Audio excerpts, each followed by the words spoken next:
السلام علیکم ورحمۃ اللہ۔ اللہ تعالیٰ نے ہمیں کیوں پیدا کیا؟ ہمارے پیارے رب کا ہمیں پیدا کرنے کا مقصد کیا تھا؟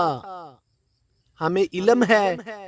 کیا ہم نے یہ جاننے کی کوشش کی ہے اللہ تعالیٰ نے ہمیں کیوں پیدا کیا؟ افسوس، آج کئی لوگ ایسے موجود ہیں، کئی نوجوان ہیں، آپ ان سے یہ سوال کریں گے تو آپ کو اس کا جواب نہیں ملے گا۔ افسوس ہے۔ اور دنیا داری کی تعلیمات گاؤں دیہاتوں میں بہت زیادہ پڑھے لکھے بچے اور بچیاں ہیں جن سے آپ کسی قسم کا بھی سوال کرو گے تو آپ کو اس کا جواب ملے گا، مگر قرآن و حدیث اپنے پیدا ہونے کا مقصد، ہم نے کیا کرنا ہے، کیا کرنا تھا، کیا کر بیٹھے ہیں، ہم اس فرق کو جاننے کی کوشش نہیں کرتے۔ دیکھو، زندگی اتنی لمبی نہیں ہے، ہمارے پاس بہت تھوڑا ٹائم ہے۔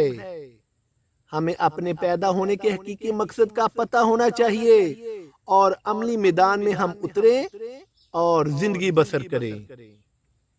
آج ہم روزانہ کی بنیاد پر کئی گھنٹے اپنے ہم فضول کاموں میں خرچ کر رہے ہیں۔ ہم کئی گھنٹے اپنے یاروں بیلیوں کے ساتھ، دوستوں کے ساتھ، حویلیوں میں، کہیں بھی انٹرٹینمنٹ، گیمیں، سوشل میڈیا پر، فلمیں، ڈرامے، اس طرح ہم اپنے کئی گھنٹے خرچ کر رہے ہیں، مگر افسوس، ہمارا یہ جو قیمتی ٹائم ہے اس کو ہم خرچ کرتے جا رہے ہیں، رکنے کا نام نہیں لے رہے۔ ایک آدمی اگر آپ اس سے پوچھو گے کہ مجھے کب ملو گے، مجھے تم سے یہ کام ہے، تو وہ آگے سے جواب دے گا، یار میں بہت زیادہ مصروف ہوں، بس ٹائم نہیں لگتا، صبح 8 بجے گھر سے جاتا ہوں، رات کو 7 بجے 8 بجے میں واپس آتا ہوں، وہ یہ جواب دے دیتا ہے۔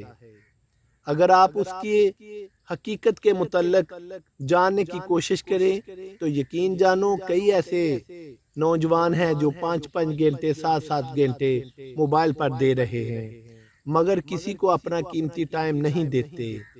ہمیں خیال کرنا ہوگا، اگر ہمیں انسانیت نہیں تو یقین جانو ہم انسان نہیں۔ ہمیں اپنے اندر احساس لانا ہوگا دوسروں کے لیے۔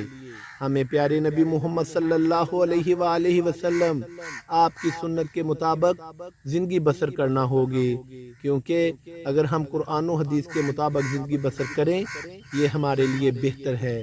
اللہ مجھے اور آپ کو عمل کی توفیق عطا فرمائے، آمین ثم آمین یا رب العالمین۔